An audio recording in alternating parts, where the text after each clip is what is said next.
22 KG গাঁজাসহ এক মহিলাকে গ্রেপ্তার করল মালদার মানিকচক থানার পুলিশ। পুলিশ সূত্রে জানা গেছে, ধৃত মহিলার নাম কল্যাণী সেন, কোচবিহার জেলার সাহেবগঞ্জ থানা এলাকার বাসিন্দা। মহিলার কাছ থেকে পুলিশ উদ্ধার করেছে 2টি ট্রলি ব্যাগ ভর্তি 22 কেজি গাঁজা। মালদার মানিকচক রাজ্য সড়কের চণ্ডীপুর এলাকায় নাকা চেকিং চালানোর সময় এই মহিলাকে গাঁজাসহ গ্রেপ্তার করেছে পুলিশ। ঝাড়খণ্ড থেকে এই গাঁজাগুলি পাচারের উদ্দেশ্যে নিয়ে যাওয়া হচ্ছিল বলে জানা গেছে।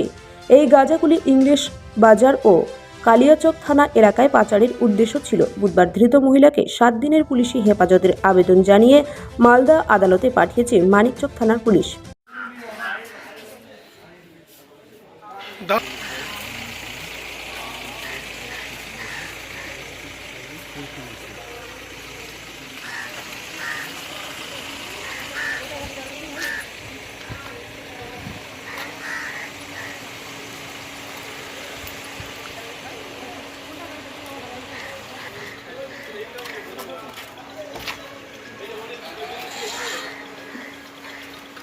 কোনটা গাড়িতে যাবে?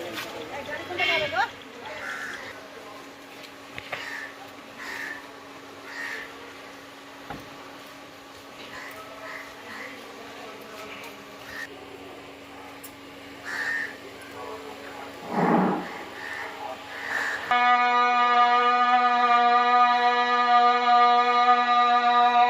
No.